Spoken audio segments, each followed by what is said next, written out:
Good way to start the Monday morning. Dad left his blinking lights on over the weekend. Now we have a dead battery. It happens. That drains the battery.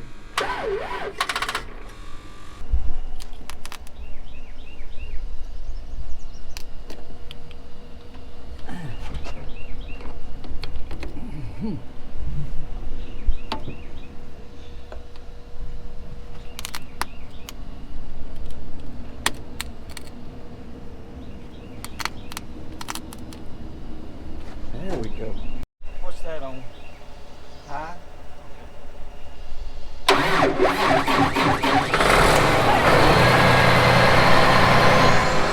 Good morning, folks. Welcome back to the channel. It is April the 26th. It is Monday, and we're back at it for another week here at Triple R Farm. So I hope y'all come along and watch the videos all week. But we are gonna swap Dad's planter. We are done with corn, so we're gonna get the corn seed out, and we're gonna change his planter over to cotton. And right now we're folding the planter out, and we're gonna emptying the corn seed out of his hoppers, and then we got to change his precision seed plates out. And Friday night into Saturday, we got like 4 inches of rain, so everything is soaking wet. There will be no tillage work today. It's too wet to even spray down there at Blackwell's Bend, so I got myself in a mess now. Not too big a mess, but the corn will probably be up by the time it's dry enough for me to get back down there and spray, so that means that I cannot put the liquid fertilizer out, which is okay, because all we'll do is come back with the airplane, and we'll put dry fertilizer on. But I can put the herbicides out after the corn comes up. That won't be a problem. So that's what we got planned. And PA's planter, we're going to swap it to beans. So basically it's going to be some stuff around here in the video, working around the shop, getting ready for corn and soybeans. So hope y'all come along. Hope you enjoyed the video. If you don't mind, go ahead and give me a thumbs up, and let's get this day started. Got another barrel. Yeah, I want to push that water over out of that blue one. I think that blue one might be pretty clean there, but it's full of water.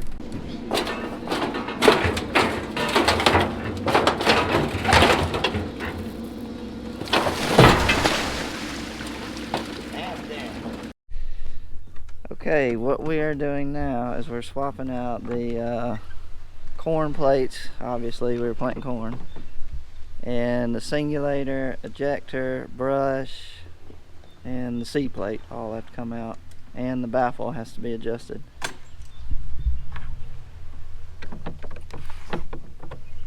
Corn plate, singulator, corn. And he's taking out the brush right now.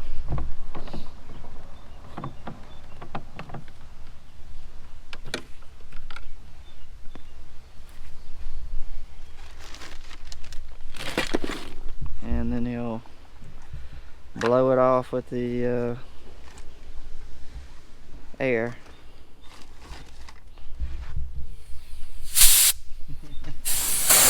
That's when I back away. Cottonseed plate, cotton singulator, which is it's the exact same as soybeans. We do a 2-heel drop on the seed plate.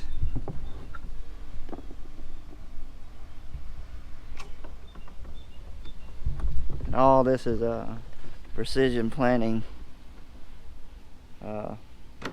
V-drive.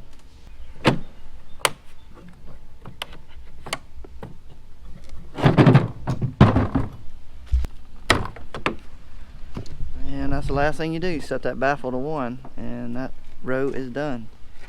And then you do it 12 other times.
Alright, that planter is ready to plant some cotton.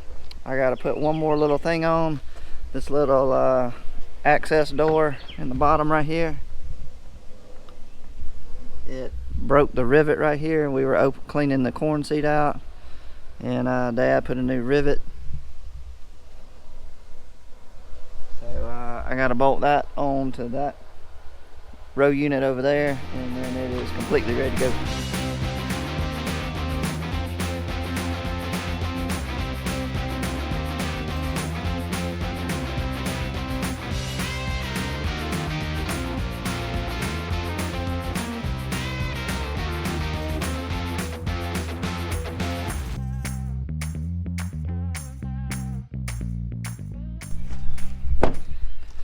This is fix everything that's broke day.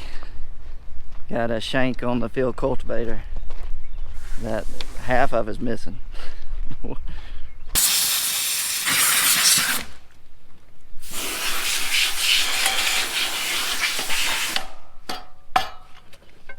that could be all right.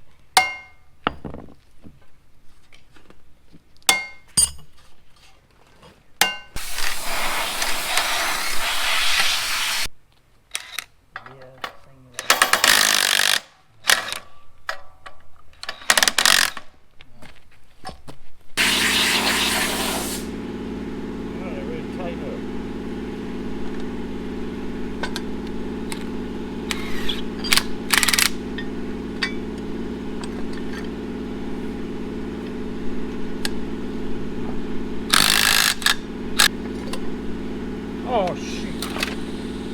I did. I knew it was going to. I'm leaning on this concrete. It's killing my knee. All right, back it up. Back it up. Now you can do it.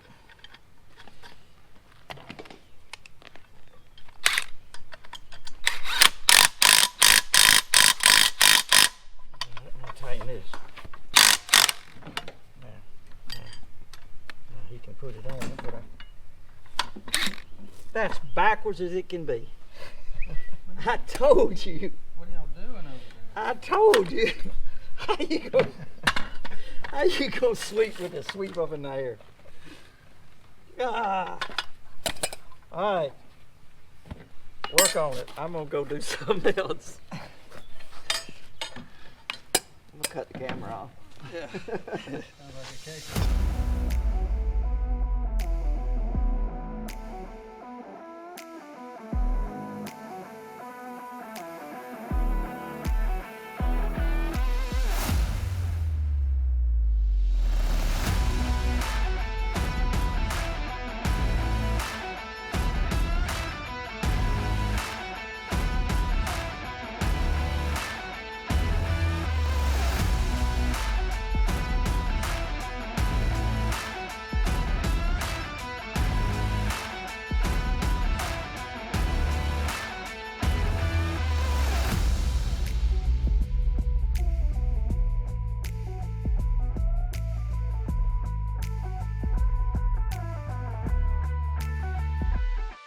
Flat tire on the gauge wheel.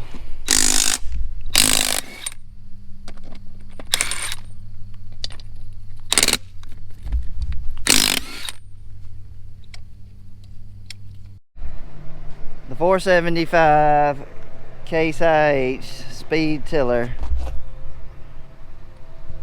is still here on our farm, but like I said earlier, we got 4.5 inches of rain, so it will be a while before we can get back in the field plowing. So they're gonna come pick this up in the next day or two, and we're gonna hate to see it leave because we really liked it. But I'll just go over real quick because of the last video, the audio went out and all that mess. So I'll do a quick walk around because I did that on the other video. I just didn't have any audio. So all right, it's all the discs are on single arms.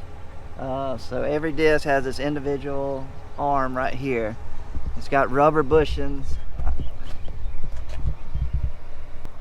So each individual disc, if it, it's doing like this all the time. Way different than a normal disc that's on a game. That's how we're able to go these really high speeds because each individual disc is on its individual arm.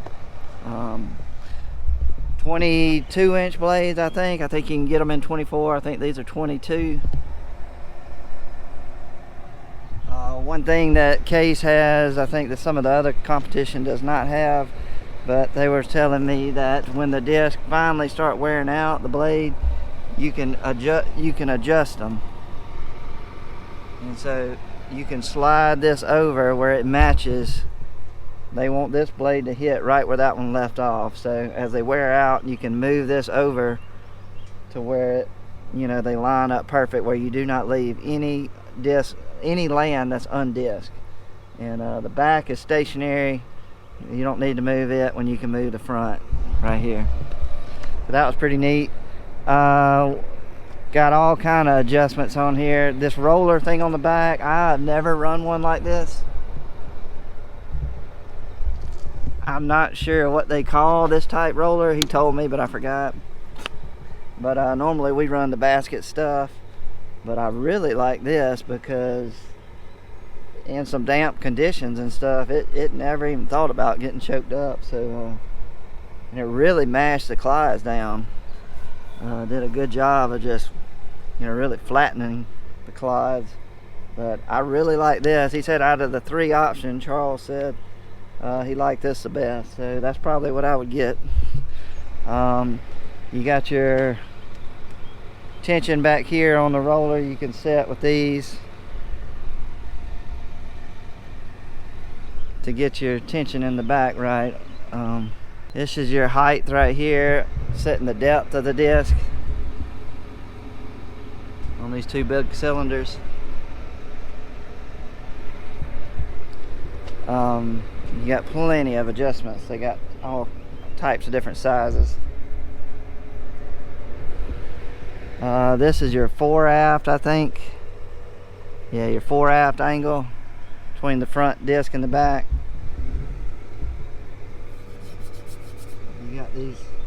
You got these settings right here with alphabet on there, letters, but you adjust it right there. It's got big flotation tires.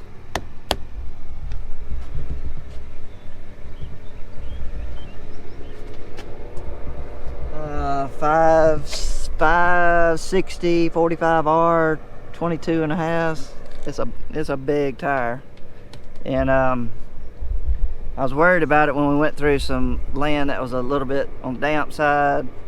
PA said this did not sink in the ground at all. Like, when you go through wet ground with the disc, the gauge wheels start, basically plowing. They're not rolling at all. But he said these floated right through the wet spots, which I was pretty impressed that they did that, because this thing is pretty heavy. It is on the heavy side. When you fold it up, it doesn't look like much, but let me tell you, when you fold it out, it is quite a machine. But folded up, when I first saw it, I said, this thing doesn't look that, what is it gonna do? It doesn't look very complicated, but when you fold it out, it is quite a machine. That's pretty much it. We ran it for 2 days until it rained, and we absolutely loved it. Hopefully at one point we will have a plow like this on our farm. I feel like we would use this 95% of the time. We would go get this first, but maybe later on in the video I'll ride over in the valley and I'll show you where PA discs, so you can look at the ground conditions of what it did after he disced it. So that'll be later on the video. But other than that, I hate to see it go. Thanks to Case IH again for letting us demo this, and Terry at H&R AgriPower, thanks for hooking all this up and letting us demo it, because we really loved it. We would love to run it for another month, but it's gonna leave our farm. So but that's it. Dropped off James. He's gonna take the road scrape back to the shop. We're through with it down here at Blackwell's Bend. I had brought some blue barrels, and whenever we have barrels in the back of the truck and we're gonna put them out in the field, that means we're marking something in the field so the airplane can see it. And what I'm gonna be doing is marking where I left off, putting the 28005, marking where I put it out in the field, and that way the airplane will see these barrels and know where I've done and where I haven't. And he's going to be putting out the ammonium nitrate because, like I said, it's too wet. Won't be able to get in here with the liquid nitrogen because the corn is going to be up before I can get in here and spray. So we had to swap to dry ammonium nitrate. We've done it before, but that's what the barrel's for. I got to go put them out.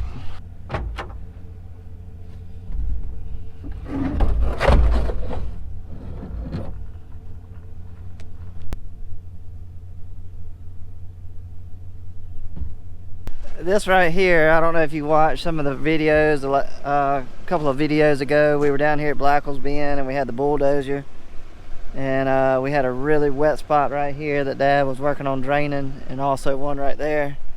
Well, I think he did a pretty good job because we had 4.5 inches down here, and that is the only water showing.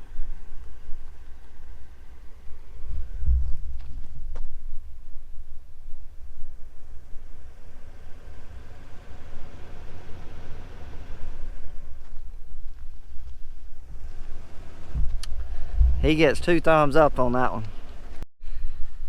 This is the corn down here at Blackwell's Bend that had the 2,4-D damage and what they call buggy whipped, where the leaf was bent over and caught. Anyway, it was bent over real bad in a weird bind. And I'm looking at some of them, and this one right here, it was buggy whipped. It was bent over almost a 90-degree angle, but it made it out of it, but it doesn't look too great.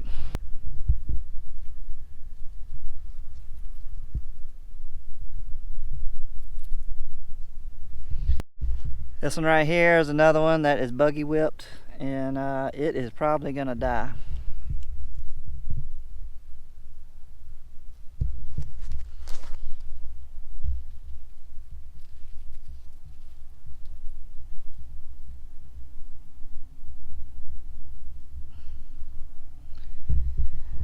It does not look good for that guy, but I don't know. It's not as bad as I thought it was going to be. It's kind of hard to find one like that.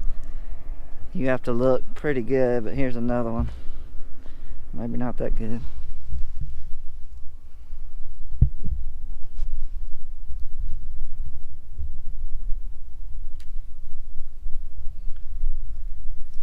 That is a plant beside it. Look how good it looks.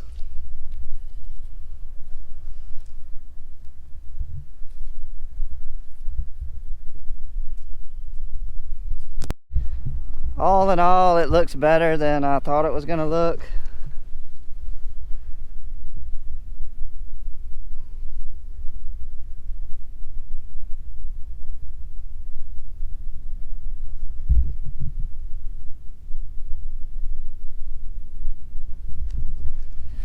That's good news.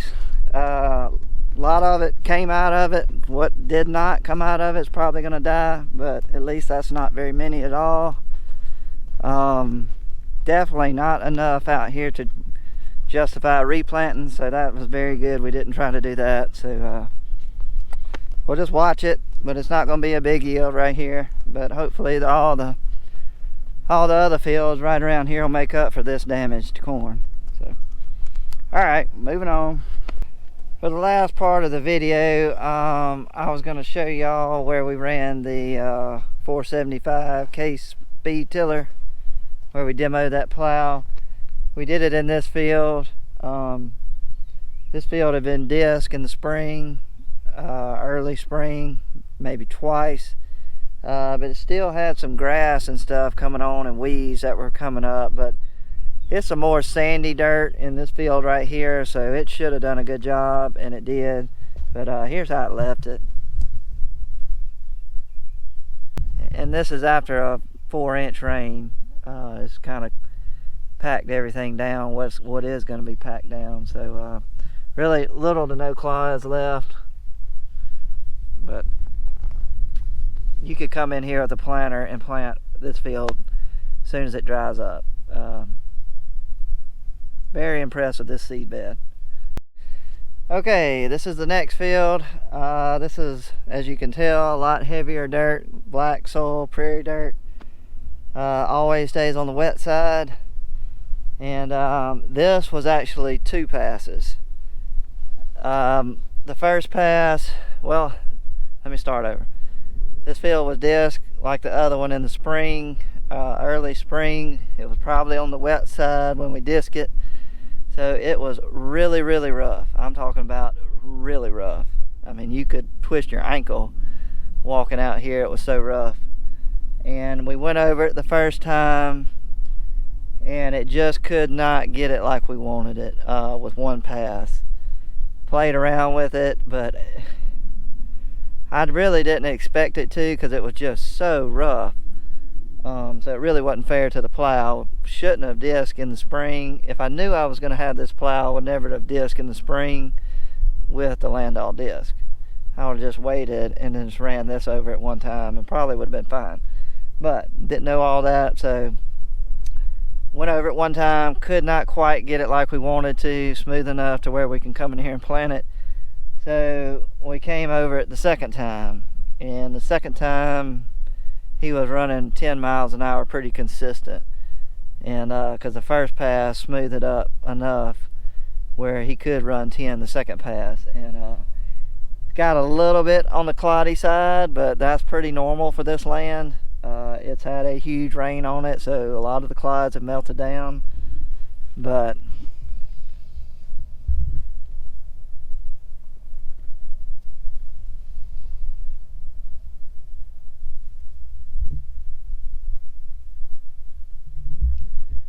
it's ready to plant. You could come in here right now with the planter when it dries up, put your martintail scratchers down like we always do, and it would just bust up these clods right in front of the planter.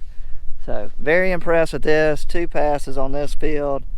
Did an excellent job. It really looks just as level and smooth, I think, as this field has ever looked. It's just looks like you cut it with a knife. But it really, really leaves the field level. So very impressed on this field. But 1 pass on the other one, 2 passes on this field. But all in all, it's a really good plow. I hope we have one on our farm in the future. That's going to be it for the video, guys. If you made it to the end, that is awesome. If you don't mind to go ahead and give me a thumbs up, that'd be great. We really appreciate it. Thanks for watching, guys, and we will see y'all on the next one. There's more videos coming out this week, so stay tuned. See ya.